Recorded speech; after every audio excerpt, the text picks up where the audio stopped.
अस्सलाम वालेकुम जी, मैं हूं ज़ियाब लोच और आप मुझे सोशल मीडिया प्लेटफॉर्म पर सुन रहे हैं और देख रहे हैं। नाजरीन, आज मैंने मारूफ सहाफ़ी, सीनियर एंकर, यूट्यूबर, वीलॉगर जनाब मंसूर अली ख़ान के एक वीलॉग के हवाले से गुफ्तगू करनी है। मेरी ख्वाहिश तो ये होती है कि मैं इस पर बात ना करूं, लेकिन मैं क्या करूं, जब मैं मुनाफ़क़त देखता हूं, हद दर्जे की मुनाफ़क़त देखता हूं, तो फिर मुझे बात करनी पड़ जाती है। अच्छा, इसमें जनाब उन्होंने रिलेट किया है किस मामले को, ये जो रिसेंटली कनाडा और भारत के दरमियान एक मसला चल रहा है और दोनों ने एक दूसरे के सफ़ीर जनाब निकाले हैं, सफारतकार निकाले हैं, इसको उन्होंने रिलेट किया इमरान खान के साथ कि इमरान खान के खिलाफ जब साइफर आया था तो उस वक्त पाकिस्तान को जनाब इमरान खान को इस तरह रिएक्ट करना चाहिए था। अच्छा, उन्होंने जो उन्वान दिया है वो लिया है जनाब इमरान्स ब्लफ। अच्छा, मेरा ख्याल में इसको अगर मैं थोड़ा सा तहजीब के अंदर और जनाब थोड़ा सा ऊपर रंग रोगन लगा कर मैं बात करूं तो इसे मैं कह सकता हूं मंसूर अली खान्स ब्लफ। अच्छा, और उसका उर्दू तर्जुमा क्या होगा? मंसूर अली खान की भड़ास। ब्लफ को भड़ास एक तर्जुमा बन सकता है, लेकिन इसका अगर आपको हकीकी मायना करना है ना, असल में इसका तर्जुमा क्या करना है, तो आप इसे कह सकते हैं मंसूर अली खान की भड़ास इमरान खान के खिलाफ। यह दर हकीकत इसका उन्वान बनता है। अब मैंने इसकी डिटेल बनाई और दूसरी जो वारदात की है वो भी बड़ी वारदात की है जनाब। उन्होंने दूसरी तरफ उन्होंने नवाज शरीफ साहब की बड़ी तारीफ की है। अच्छा, पहले क्या किया, थोड़ा सा उन पर तनकीद की है और फिर तारीफ के कलाबे मिला दिए। आप थोड़ा सा इसको गौर करें, आपको अंदाज़ा हो जाएगा कि यकीन करें बड़े बड़े लोग मैंने देखे हैं, अंसार अब्बासी देखे हैं, सुहेल बड़ाइश देखे हैं, कामरान खान देखे हैं मैंने, और मतलब मुनीफ फारूक देखे, बड़े बड़े देखे हैं। और मुनीफ फारूक को तो यकीन करें वो इस किस्म की मतलब एक्स्ट्रा किस्म की बातें करता है कि अब मेरा देखने को दिल ही नहीं करता। अच्छा, लेकिन इन सबको देखा है, लेकिन जो बारीक वारदात मंसूर अली खान साहब डालते हैं कोई नहीं डालता। इसको दर हकीकत मुनाफ़क़त कहते हैं आप।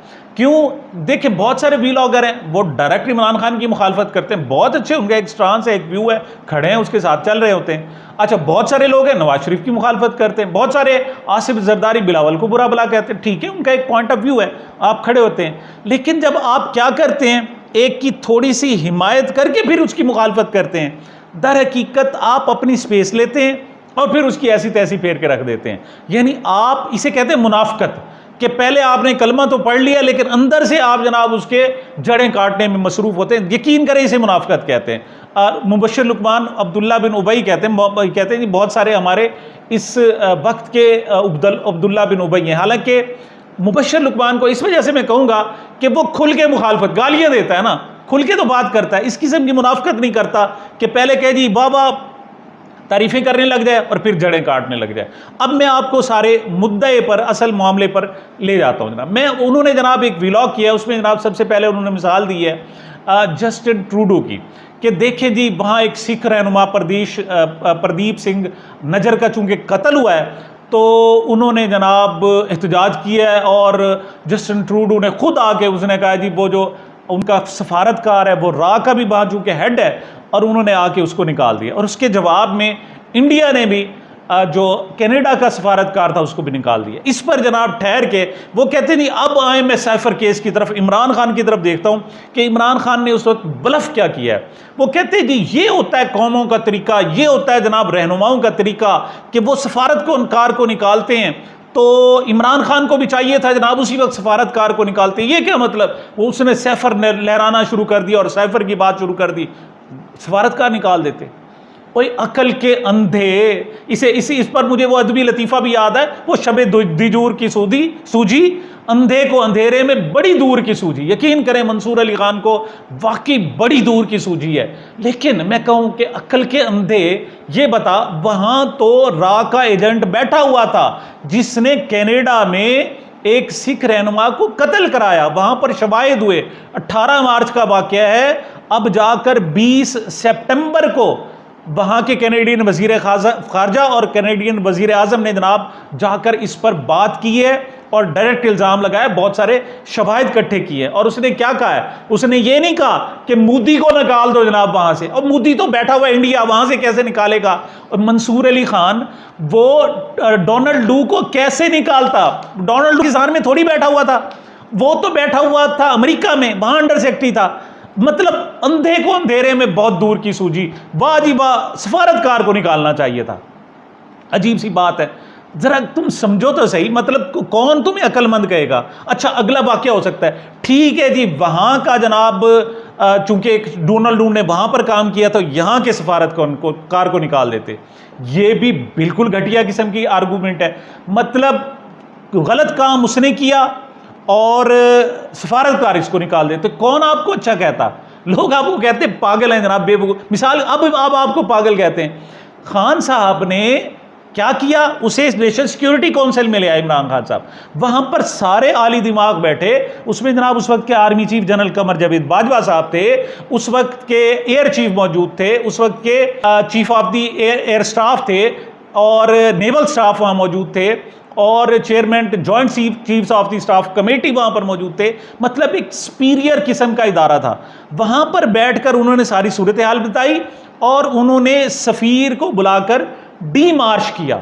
अब वहां से सफीर को निकालने का मतलब होता कि जनाब वहां सारे ताल्लुकात ही खत्म कर दिए जाते और अमेरिका से। तो अब फिर क्या होता जनाब रद्द अमल, ये बताएं। अब जब आप कह रहे हैं जनाब अब आपको अंधे को अंधेरे में बहुत दूर की सूझी है, फिर कहते हैं देखो जी साथी हुकूमत थी और आपने हुकूमतों के दरमियान ताल्लुकात बिगाड़ दिए। बाद में कहा भी, शहबाज शरीफ ने कहा देखो जी अमेरिका के साथ ताल्लुकात बिगाड़, क्या जरूरत कहने थी? एब्सोल्युटली नॉट कहने की क्या जरूरत थी? साइफर तो बाद की बात है। तो ये बताएं, अगर डोनाल्ड ट्रंप वहां काम करता जो अमेरिका में बैठा हुआ है और पाकिस्तानी सफीर को यहां से निकाल दिया जाता, मिसाल इसे कहते हैं जनाब कि आपका दर्द कहां है? दर्द जनाब आपकी टांग में और आप दांत निकलवा रहे हैं। तो अजीब सी हरकत थी। मंसूर अली खान साहब कोई थोड़ा सा खुद ही खौफ खुदा कर लें। सिर्फ वीलॉग के चक्कर में आप ऐसी ऊटपटांग हरकतें कर रहे हैं कि लोग आपको थू थू कर रहे हैं, शर्म दिला रहे हैं कि कोई शर्म करें। अच्छा चलें, ये मामला तो था। अगली बात हम करते हैं आगे। जनाब मजीद बारीक वारदात डाली, ये शो करने के लिए मैं बड़ा न्यूट्रल हूं। उन्होंने जनाब रैली के हवाले से नवाज शरीफ पर थोड़ी सी तनकीद की है और अगला कदम कहते हैं जनाब कि नवाज शरीफ ने बड़ा कमाल कर दिया। जनाब उन्होंने रात को जो गुफ्तगू की थी उसमें उन्होंने कहा था जी वो जी हम जो उनका तरीक़ाकार है। अच्छा, वो थोड़ी सी गुफ्तगू थी अपने कारकुनों के जरिए, उसके लिए भी 10 कागज़ मियाँ नवाज शरीफ साहब ने अपने सामने रखे हुए। एक हटाते, यूं देखते, और यानी जाहिर ना हो कि मैं देख के पढ़ के बोल रहा हूँ, और फिर जनाब बात करते, फिर थोड़ा सा देखते। अच्छा, उसमें उन्होंने क्या कहा? उनको लिख कर दिया गया, ओ जी ये जिन्होंने मुझे निकाला उनको खिलाफ तादीबी कार्रवाई बहुत ज़रूरी है, एहतसाब बहुत ज़रूरी। उसके बाद बात बगैर तो बात आगे चलेगी नहीं। मतलब वो इंतकाम इंतकाम इंतकाम पुकार है, जैसे कहते हैं ना किसी के मुंह को खून लग जाता है। मतलब आपने इमरान खान को जेल में डाल दिया है, आपने उनकी पार्टी ख़त्म कर दी है, उनकी जमात का कत्ल कर दिया है, वहाँ पाकिस्तान का कत्ल कर दिया है आपने। यहाँ जनाब क्या ऐसी तैसी फेर के रख दी है, लेकिन खून आपके मुंह को लगा हुआ है। आप कहते हो कि मैं आऊँगा तो जनाब मजीद मैंने जब तक इंतकाम नहीं लेना उस वक्त तक खामोश नहीं रहना। ये सूरत हाल है नवाज शरीफ साहब की। लेकिन उन्होंने एक लफ्ज़ जो कूच के कहा जी कि मैंने इंतकाम नहीं लेना, तो मंसूर अली खान ने सब कुछ छोड़ दिया और सिर्फ उस एक पॉइंट को ले लिया। वाह जी वाह, नवाज शरीफ कैसा लीडर है, वो कहता है मैं इंतकाम नहीं लूंगा। आप खुद खुदा के लिए ज़रा अपने ज़मीर से पूछ कर बात करो, नवाज शरीफ ये इंतकाम की बात कर रहा है या इंतकाम ना लेने की बात कर रहा है? कोई अंधा भी आपको कहेगा, बिल्कुल जो बिल्कुल फारिग होगा ना कल से, वो भी कहेगा कि इस वक्त नवाज शरीफ सिर्फ और सिर्फ इंतकाम की बात कर रहा है। अच्छा, अगली बात जनाब, दूसरी बात वो उनके वापसी के हवाले से। जनाब देखें कि वापसी की क्या सूरत हाल है। वो उन्होंने अपने नवाज शरीफ ने अपने प्रोग्राम में हल्का फुल्का रद्द बदल किया। क्या जी हल्का फुल्का है कि उन्होंने कहा जी कि अब नवाज शरीफ का एयरपोर्ट पर इस्तकबाल नहीं होगा। पहले उन्होंने कहा जी एयरपोर्ट पर समंदर होगा और समंदर ऐसे होगा जैसे मरीम नवाज की तरफ आया था। फिर उन्होंने कहा जी हम जनाब रैली में लेकर आएंगे, और फिर क्या कहा जी हम मीनार पाकिस्तान बनेंगे। ठीक है, अच्छी बात है। आज तक तो आप मीनार पाकिस्तान भर नहीं सके। अब आप मीनार पाकिस्तान भरते हो, वो भी 1 मिलियन लोगों के साथ, 10 लाख लोगों के साथ, बहुत अच्छी बात। लेकिन तीसरे दिन ही फुसफुसा हो गया जनाब सारा का सारा प्रोग्राम। उन्होंने कहा नहीं जी, जो भी लोग आएंगे पूरे पाकिस्तान से आएंगे, उनको मीनार पाकिस्तान पर बुलाया जाएगा, वहां पर बिठाया जाएगा और चंद कारकुन, चंद रहनुमा जाएंगे जो एयरपोर्ट पर इस्तकबाल करेंगे और हेलीकॉप्टर के जरिए जनाब उनको जलसागाह में लाया जाएगा मीनार पाकिस्तान। वजह पता क्या है कि इस वक्त नवाज शरीफ और उनकी जमात नून लीग इस पोजीशन में नहीं है कि अपने गढ़, अपने लाहौर में एक रैली भी निकाल सके, बिल्कुल ख़त्म होकर रह गए। मतलब जो लाहौर पहले नून लीग का गढ़ था, अब नून लीग का गढ़ा बन चुका है। ये है हकाइक। और जनाब उनकी तारीफ़ें कर रहे हैं मंसूर अली खान, वाह जी वाह। और आखिरी बात जनाब, मंसूर अली खान ने एक और बात, भाई तुम्हें हर चीज़ नज़र आती है, हर चीज़ की बारीक वारदात निकालते हो, और इस वक्त जो नवाज शरीफ कह रहा है जी महंगाई जो है इमरान खान ले आया है, इमरान खान ने जनाब, ओ भाई ये आपकी पीडीएम हुकूमत है जिसने आखिर बेड़ा गर्क कर दिया है, उस पर तो तुम बोलते नहीं हो। दरमियान में ये 18 महीने को स्किप कर रहे हो और इल्ज़ाम लगा रहे हो इमरान खान पर। और नवाज शरीफ कह रहा है कि जी अगर पीडीएम की हुकूमत ना आती तो पेट्रोल 1000 रुपये लीटर। इतना बड़ा झूठ, इतना बड़ा झूठ। लेकिन मंसूर अली खान को यहाँ पर बोलने में जनाब बिल्कुल तकलीफ होती है। वहाँ नहीं बोल सकते, वहाँ क्या है, मफादात हैं, वहाँ से लिफाफे आने। इमरान खान ने लिफाफे नहीं देने, लिहाजा उसके खिलाफ बोले जाओ। जहाँ से लिफाफे होने वहाँ जनाब चुप चुप कर दो। ओ जिसे कहते हैं ना कड़वा कड़वा थू और मीठा मीठा हप कर रहे हैं जनाब। असल सूरत हाल है ये।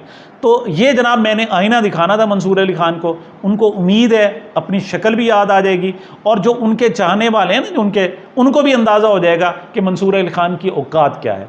सामीन, ये मेरी गुजारिशात थी। मुझे मेरे इस चैनल को अपनी मोहब्बतों और दुआओं में याद रखिएगा। मिलते हैं छोटे से वक्फे के बाद।